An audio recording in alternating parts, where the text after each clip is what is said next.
দেখুন কত ভালো লাগলো, সবাই মিলে একটু সেবা দিলেন, এটা হেড অফিসের খাতায় উঠে গেল। আপনি ভগবত সেবায় নিজেকে নিবেদন করলেন। কেমন? চলুন বৃন্দাবনে ছোট্ট করে একটু আস্বাদন করি। নিধুবনে কৃষ্ণকালী, আজকে ভগবান শ্রীকৃষ্ণের কাছে রাধারানী গেছে, ছোট্ট করে শুনুন। বলছে, গোবিন্দ ভজিয়ে তোমার পদ ব্রহ্মা পান ব্রহ্মপদ, বিপদের বিপদ তারণ তোমার পদদয়, তোমার ওই চরণ ভেবে গোবিন্দ সদানন্দ সদাই আনন্দ, কেন নিরানন্দ সদা করি যায়। কথাটা বুঝলেন মায়েরা? রাধারানী বলছে মাধব তোমার চরণ ভজনা করে ধ্রুব পেল বৈকুণ্ঠের স্থান, তোমার চরণ ভজনা করে প্রহ্লাদ হলো ধন্য, তোমাকে ভালোবেসে ভোলানাথ কৈলাসের দিব্যি আছে, তোমাকে ভালোবেসে আজকে কৈলাসপতি ভোলানাথ মনের আনন্দে তোমার নাম গুণগান গাইছে, ব্রহ্মাও সুখে আছে। তাহলে ওহে ভগবান, আমার কি তোমার প্রতি ভালোবাসায় কোথাও গলত আছে? আমি যেদিন থেকে তোমাকে ভালোবেসেছি শুধু কলঙ্ক, তিরস্কার, লাঞ্ছনা আর বঞ্চনা। বসে পড়ো বাবু, ওদের একটু দেখতে অসুবিধা হচ্ছে। চোখের জলে কাঁদতে কাঁদতে হরি হরি বল রাধারানী পরমেশ্বর ভগবান যার সামনে গিয়ে বলছে, খুব ভালো সাবজেক্ট, মন দিয়ে শুনুন। বলছে, গোবিন্দ তোমার চরণ ভজনা করে তোমার প্রেমে পড়ে জগতে এমন কাউকে দেখলাম না যে আমার মতো কলঙ্কিনী হয়ে চোখের জলে কেঁদে কেঁদে ঘুরে বেড়ালো।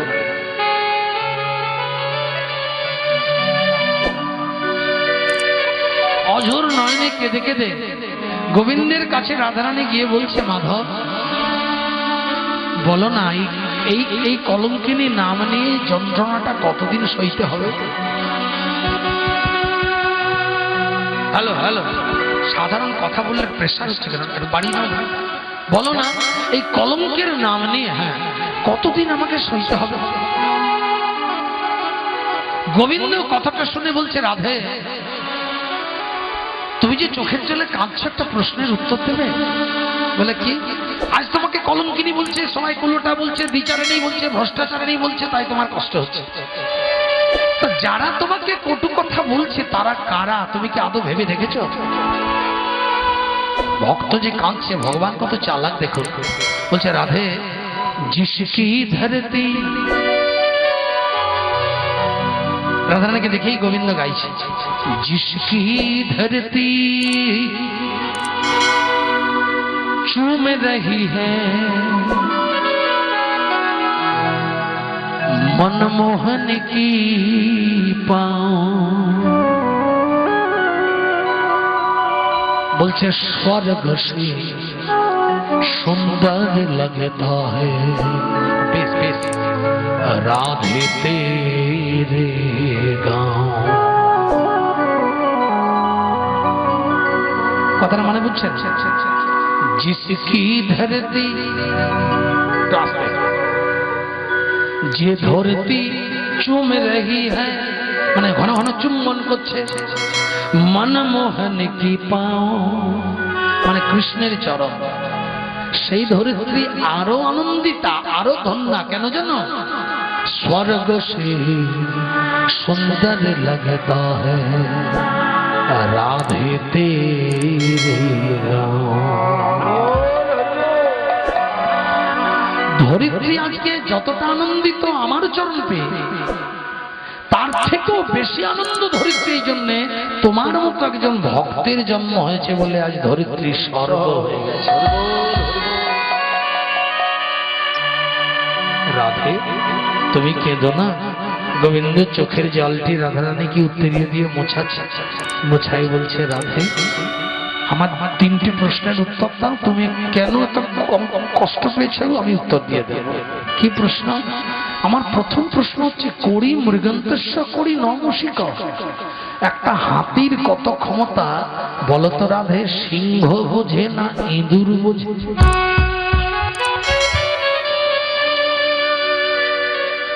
আচ্ছা বলতো রাধে, ধনের কি মহিমা এটা ধনী বোঝে না নির্ধনী বোঝে? চুপ করেছে রাধারানী। শেষের প্রশ্নটা বলছে, বলতো রাধে বসন্তের কি অপূর্ব মহিমা তা কাক বোঝে না কোকিল বোঝে?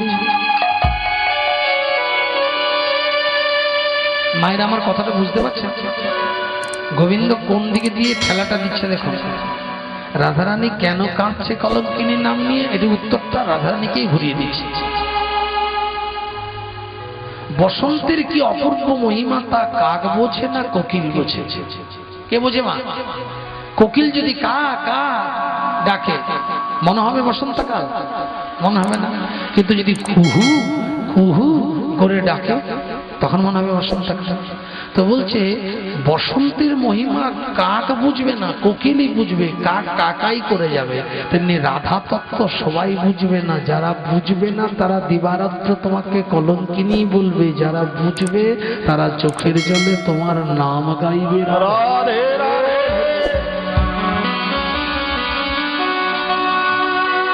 রাধে।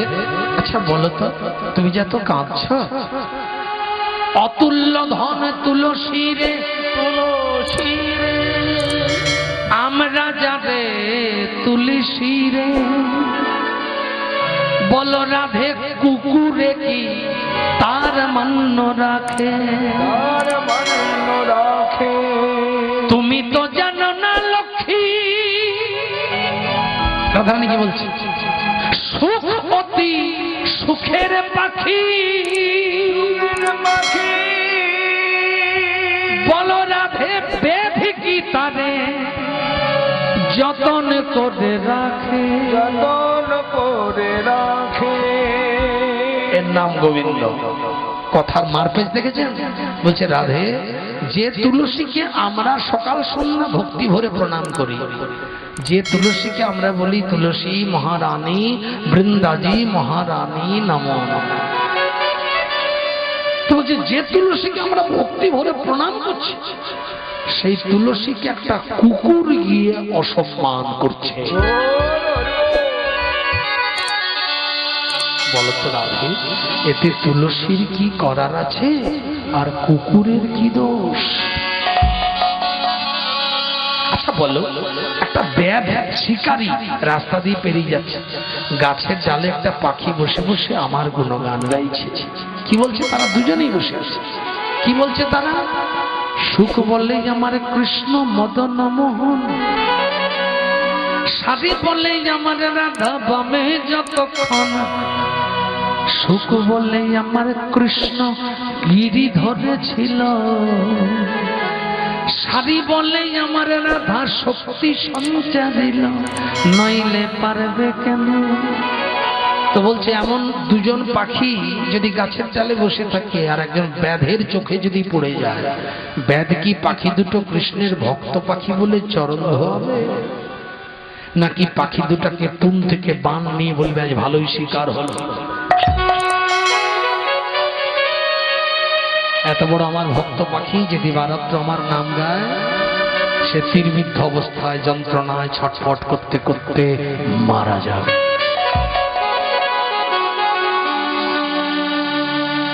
বলছি ব্যাধ ওই পাখি দুটোর কি সম্মান দেবে নাকি তুম থেকে বান নিয়ে বিদ্ধ করবে?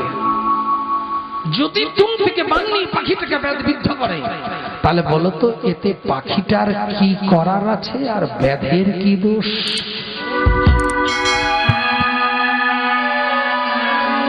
রাধারানী তখনও কাঁদছে। গোবিন্দ শেষে বলছে রাধে এখনো তুমি কাঁদছো তো? তার মানে গোবিন্দ কার সঙ্গে তুলনা করলেন বলুন তো? প্রথম তুলনা করলেন যারা রাধা চরিত্রকে কলঙ্কিত বলে তাদেরকে কুকুরের সঙ্গে তুলনা করলেন। বোঝাতে চাইলেন কুকুরের কাজ কুকুর করে, কামড় দেয় পায়, তা বলে কি কুকুরকে কামড়ানো কোনো মানুষের স্বভাব? তোমার নামে কটু কথা বলছে বলো, তোমার নামে যা তা বলছে বলো, তোমার নামে বলছে ওই যে কলঙ্কিনী, বলতে দাও, ও তো কুকুরের কাজ।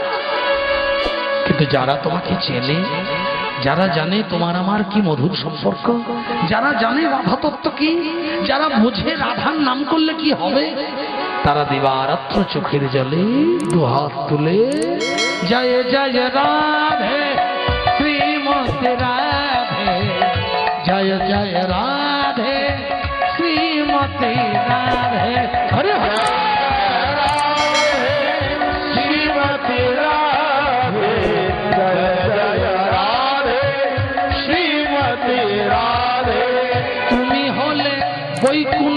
ঈশ্বরী গোলকের ধন, তুমি হলে আমার রাধা, রাখি পরম যতন। হাত তুলে তুলে সবাই জয় জয় রাধে শ্রীমতী রাধে, জয় জয় রাধে শ্রীমতী রাধে, জয় জয় রাধে শ্রীমতী রাধে, জয় জয় রাধে শ্রীমতী রাধে। ভক্তবৃন্দ, তাহলে আজকে প্রাণ গোবিন্দ যখন রাধারানীকে বোঝাচ্ছে যে রাধা তত্ত্ব কি যারা জানে তারা কোনোদিন তোমার নামে কলঙ্কিত করবে না, তোমায় কটু কথা বলবে না, তুমি কেন কাঁদছো? আর কারা তোমার নামে কটু কথা বললো তাতে তোমার কি যায় আসে? তুমি দুঃখ পেও না রাধে। গোবিন্দের কথায় রাধারানী তখনও কাঁদছে, বলে না সবাই কত সুখে আছে তোমাকে ভালোবেসে, আর আমি সারা জীবন কেঁদে যাবো নাকি?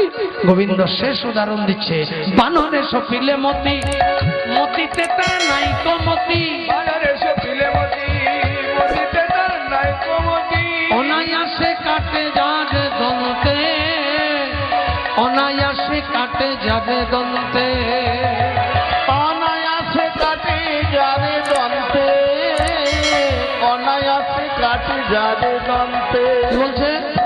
শিশু মানে না দেবতায়, আমরা যারে পুজি সদায়, শিশু মানে না দেবতাই, আমরা যারে পুজি সদায়, যত্নে যারে পূজে জ্ঞান বন্তে, যত্নে যারে পূজে জ্ঞান বন্তে, যত্নে যারে পুজে জ্ঞান বন্তে, যত্নে যারে পুজে জ্ঞান বন্তে।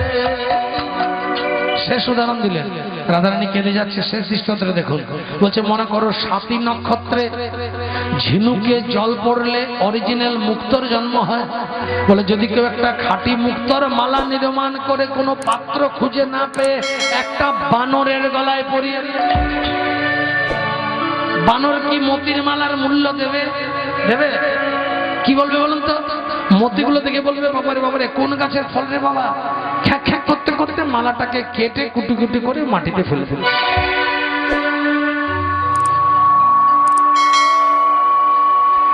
শেষের উদাহরণটা বানরের সঙ্গে দিলেন, বুঝে বানর কি মতির মর্ম বুঝে, তেমনি যারা বানর প্রজাতি তারা তোমার নামে কটু কথা বলে, বাজে কথা বলে, তারা কি বুঝবে রাধা তত্ত্ব কি? বানরের কাছে যেমন মতির মালা মূল্যহীন, তেমনি তোমার কাছে ওই সমস্ত পাষণ্ডদের কাছে রাধা তত্ত্ব মূল্যহীন। তুমি কেন কাঁদছো? রাধে এত কিছু বললেন, কুকুর, ব্যাধ, তারপরে বললেন বানর, শেষে বলছে শিশু মানে না দেবতায়। একটা ছোট্ট শিশু প্রতিদিন বলছে বাবা আমি ফুটবল খেলবো, বাবা ধমক দিয়ে বলছে বড় হো তারপর খেলবি। ছেলে প্রতিদিন ঘুমিয়ে যাচ্ছে কেঁদে কেঁদে ফুটবল ফুটবল করে, বাবা এনে দিচ্ছে না।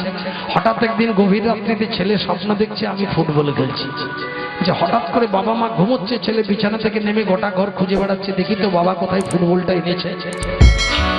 চারিদিকে খুঁজতে খুঁজতে বাবা যখন কোথাও ফুটবলটা দেখতে পাচ্ছে না যে ছেলের বাবা কোথায় এনেছে কে জানে, তখন ছেলেটা বাচ্চা ছিল তো আস্তে আস্তে গিয়ে ঘরের ঠাকুর ঘরে ঢুকে গেছে। ঠাকুর ঘরে ঢুকে দেখছে সিংহাসনের উপরে একটি লাল শালু কাপড়ে ঢাকা দেওয়া একটি গোল চকচকে ফুটবল রয়েছে।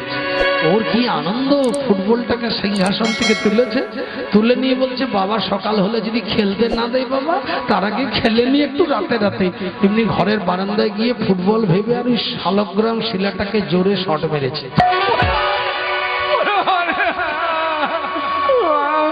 মানে এত লেগেছে, ওই শালগ্রাম শিলাটা কি ফুটবল হয়?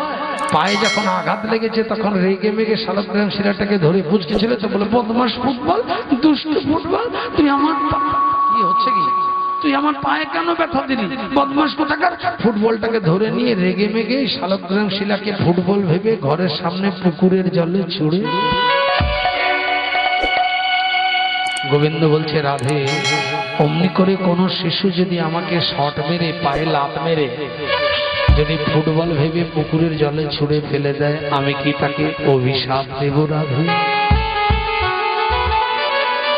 তার মানে শেষের কথাটা গোবিন্দের কথা শুনতে দেখুন, বলছে রাধে এরপরও যদি তোমার দুঃখ হয় আমি একটা কথা বলবো, যারা তোমার নামে এই সমস্ত নোংরা কটু কথা বলছে তাদেরকে তুমি শিশু জ্ঞানে ক্ষমা করে দাও না রাধে। যাও, আমি কথা দিচ্ছি, তোমার মনে যখন এত কষ্ট, তোমার দুঃখ এত, যখন তোমার দুঃখটা দূর করতে হবে তো।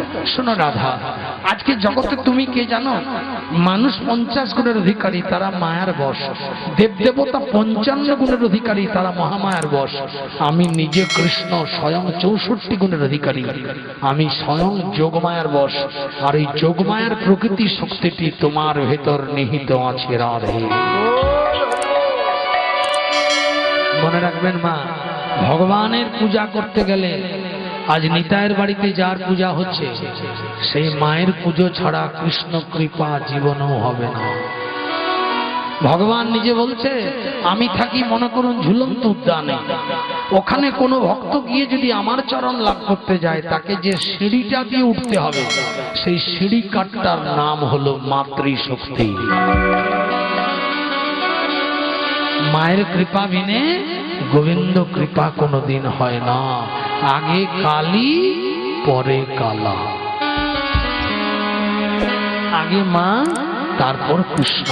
কারণ কৃষ্ণ দিবারাত্র দেখুন রাধারানীর চরণ চেয়েছেন, অথচ রাধাকে কৃষ্ণ নিজের বাম অঙ্গ থেকে সৃষ্টি করেছে। রাধারানীকে বাম অঙ্গ থেকে আল্লাদিনী শক্তি রূপে সৃষ্টি করে লীলা ক্ষেত্রে কৃষ্ণ দিবারাত্র কেঁদে কেঁদে রাধার চরণ চেয়েছে আর বলেছে, শোনো গো বিনোদিনী, তব প্রেমে ঋণী আমি, এই জন্য আমি তব ঋণ নারিলাম শুধুতে রাধে। তোমার চরণ দুখান দেবে, চিন্তা করো না, এত বড় ভগবান, সে রাধার চরণ চাইছে। তার মানে জগৎকে এটাই শিক্ষা দিচ্ছে যে আগে প্রকৃতি শক্তি। আপনারা সবাই বসে আছেন মায়েরা, আপনারা যোগমায়া অংশ সম্ভূতা। আপনাদের ভেতরে কি শক্তি লুকাই আছে আপনারা নিজেরাও জানেন না। আপনারা যদি আপনাদের শক্তিকে জাগাতে পারেন, সারা ত্রিভুবন জয় করা যাবে, এটা মনে রাখবেন। নিতাই গৌর হরি। ভগবান রাধারানীকে বলতো, রাধে আমার দুটি ভাব, একটি ঐশ্বর্য, একটি মাধুর্য। তোমার 33টি সঞ্চারী ভাব, 8টি সাত্বিক ভাব, ভাব সমৃদ্ধি আর ভাব সাবল্য। তুমি এতগুলো ভাবের অধিকারিণী। 33 আর 8 41, 2 43, এই 43 খানা ভাবের অধিকারিণী তুমি। তার জন্য সব সময় তোমার চরণ পাওয়ার বড় অভিলাষ জাগে রাধে। তোমার সঙ্গে প্রেমলীলা ক্ষেত্রে এসে বুঝলাম প্রেমের কি আনন্দ, নইলে এই জন্মে প্রেম কি বস্তু আমার জানা হতো। রাধারানী প্রায় দিন গোবিন্দকে বলতেন, তুমি এমন করে বলছো কেন মাধব? গোবিন্দ বলতো, রাধে তুমি এক কাজ করো না, কলিকালে আমি তোমার ঋণ শোধ করবো, কথা দিচ্ছি। গোবিন্দ কিভাবে শোধ করবে? রাধারানীকে বলতো, জানো রাধে, তুমি আমার ভেতরে থাকবে আর আমি বাইরে থাকবো, আর হরিনামী ভক্তির পদরজে আমি গড়াগড়ি খাবো, তাহলে তোমার ঋণ শোধ হয়ে যাবে। গোবিন্দ কথাটা শুনে রাধারানী বলছে, তুমিই বলেছো যেজন কৃষ্ণ ভজে সে বড় চতুর, তাহলে তুমি আমার কাছে চাতুরালি করছো মাধব? বলে কেন কেন? বলে আমাকে ভেতরে রাখবে আর তুমি বাইরে থাকবে, নিয়ে কলিকালে গৌরাঙ্গ হবে, নিয়ে ভক্তের পায়ের ধুলায় গড়াগড়ি খাবে, নিয়ে ভক্ত পদরজটা তোমার অঙ্গে লাগবে, আমার কি হবে? ভক্তের পদরজটা তোমার অঙ্গে লাগলে আমার কি হবে?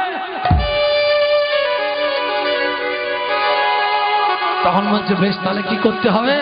বলে মাধব, তুমি যদি ভেতরে থাকো আর আমাকে যদি বাইরে রেখে গৌরাঙ্গ হতে পারো, রাধা ভাব বাজছে, কৃষ্ণ ভাব অন্তরে যদি রাখতে পারো, তবেই আমার প্রেম ঋণ শোধ হবে।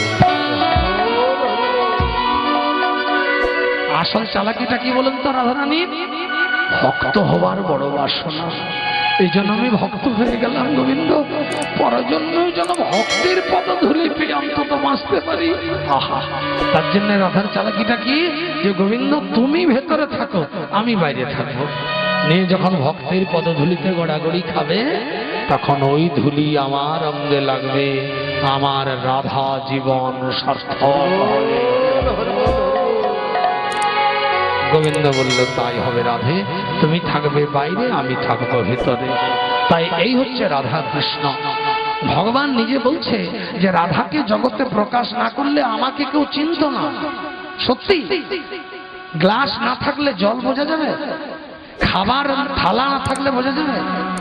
কোন জিনিস পাত্র ছাড়া দর্শন হয়? রাধারানী হচ্ছে গোবিন্দের পাত্র। রাধা যদি গোবিন্দকে না আসন করে ধরে রাখতেন তাহলে গোবিন্দ জগতে কৃষ্ণ নামে প্রকট হতেই পারত না।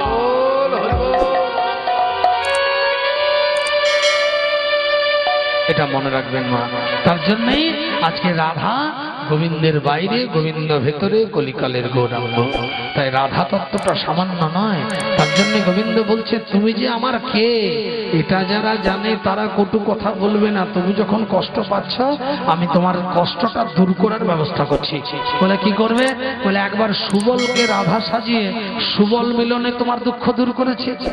একবার সতীত্বের পরিচয় দিতে গিয়ে শত সহস্র ছিদ্রের কুম্ভ কাকে করে যমুনা থেকে জল নিয়ে এসেছিলে, তখন তোমার দুঃখ দূর করেছে। আর এই তৃতীয়বার আমি কথা দিচ্ছি রাধে, বরাহ পুরাণ অনুসারে বৃন্দাবনের 12টি বন আছে। আমি কৃষ্ণ কথা দিচ্ছি এই 12টা বনের মধ্যে কাম্যবন, কুমুদবন, তালবন, ভদ্রবন, বাহুলী বন ইত্যাদি যে 12টি বন, তার মধ্যে নিধুবনে আমি কৃষ্ণ কালী সেজে তোমার দুঃখ দূর করব, তোমাকে কথা দিলাম। একবার উলুধ্বনি জয় জয় রাধে শ্রীমতী রাধে, জয় জয় রাধে শ্রীমতী রাধে, রাধে শ্রীমতী রাধে, জয় জয় রাধে শ্রীমতী রাধে। রাধারানী চলে গেল। গোবিন্দ কথা দিল ঘরে যাও, আমি নিধুবনে তোমার সঙ্গে দেখা করছি। রাধারানী ঘরে চলে এলো। এসে গোবিন্দ মায়ের কাছে চলে এলো। এসে মায়ের কোলে বসে গোবিন্দ ননি খাচ্ছে আর সখারা ডাকতে এসেছে। নন্দরানী কুতূহলে গোপালে লইয়া কোলে, নন্দরানী কৌতূহলে গোপালে লইয়া কোলে, বসালে নক নক আসনে, বসালে নক নক আসনে। নন্দরানী কুতূহলে গোপালে লইয়া কোলে, নন্দরানী কৌতূহলে গোপালে লইয়া কোলে, বসালে নক নক আসনে, বসালে নক নক আসনে। আজ নীলমণি জল ধরে জিনিস আমি কলেবর, নীলমণি জলধর যিনি শ্যাম কলেবর, সাজাইল না নয়া ভরণে, সাজালে নয়া বরণে। নীলমণি জল ধর যিনি শ্যাম কলেবর, সাজাইল না নয়া ভরণে। মা কি করলেন? মায়া আমার সাজাতে লাগলো, সাজাতে লাগে